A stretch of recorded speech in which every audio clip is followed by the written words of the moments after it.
Get your free copy of the complete tutorial at www.teachucomp.com/free. You can also easily create batch invoices to give multiple selected customers an invoice for the same products or services. Before you create batch invoices, however, you should be sure you have the customer's information correctly recorded within the Customers and Jobs list in the Customer Center. QuickBooks uses the customer information you have entered to fill in the specific information for each customer when it creates the invoices. This includes the customer's payment terms, preferred delivery method, sales tax settings, and address information. QuickBooks uses this information to specify the customer's settings within each invoice created, as well as determine whether to print or email the invoice now or later. You should check your default preferences for sending forms in QuickBooks before creating batch invoices you intend to email. To do this, select Edit from the menu bar, then choose the Preferences command. Then select the Send Forms icon in the list at the left side of the Preferences dialog box that appears. In the My Preferences tab to the right, ensure that the Auto Check the Email Later checkbox if customer's preferred delivery method is email checkbox is checked. This ensures that batch invoices created for customers who have a preferred delivery method of email will have the email invoices marked as Email Later. Customers with a preferred delivery method of mail will have the To Be Printed checkbox checked within their batch invoices. If the delivery method is unspecified, neither box will be checked.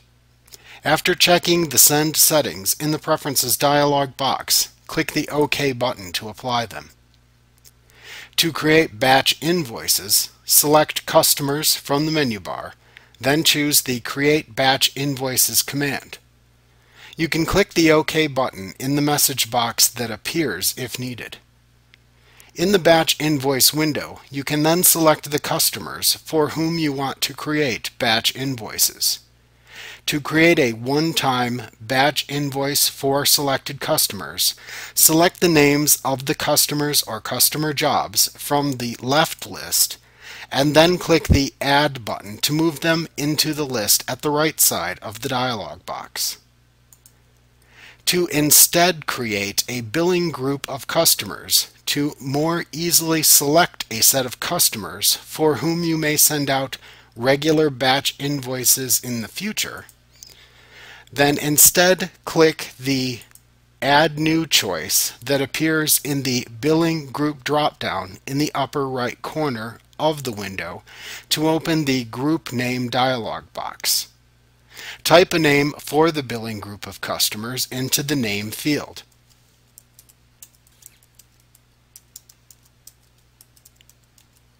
Then click the Save button to create the group in the right list.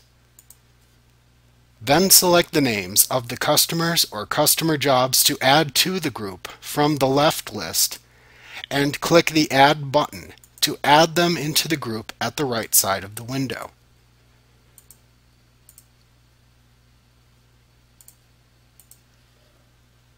When finished, click the Save Group button below the right list to save the customers into the billing group you created.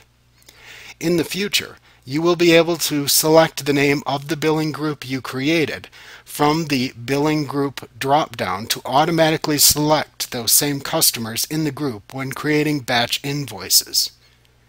You can also select customers in a billing group, and then click the Remove button to remove them from the list. Be sure to click the Save Group button again after doing this to save the changes to the group if needed. To manage the groups you have created, to rename or delete them, you can click the Manage Groups button in the upper right corner of the window to open the Manage Billing Groups window. You can select the name of a billing group in the left list to manage first. To rename the group, type a new name into the Billing Group field to the right, and then click the Save button below the field.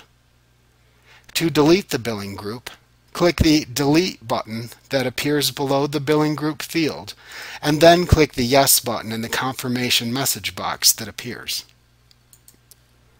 You can then click the Close button in the Manage Billing Groups dialog box to close it and return to the Batch Invoice window when finished. After selecting the Customers to Batch Invoice, click the Next button at the bottom of the window to continue. In this screen, enter the invoice date into the Date field, and if needed, select the invoice template to use from the Template drop-down.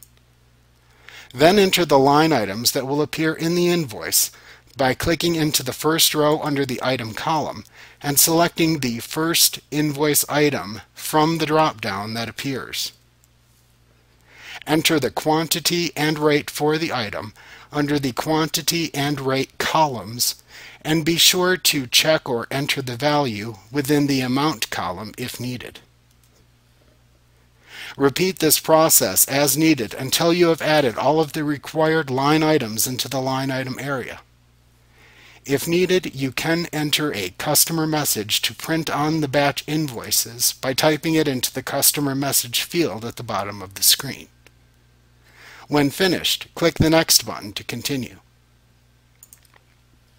In the last screen, double-check the invoice information shown for each customer. If there is a customer invoice you do not want to create, you can click into the leftmost Select column to remove the check mark from that row and skip creating an invoice for that customer. When you're ready to create the invoices, click the Create Invoices button at the bottom of the screen to continue.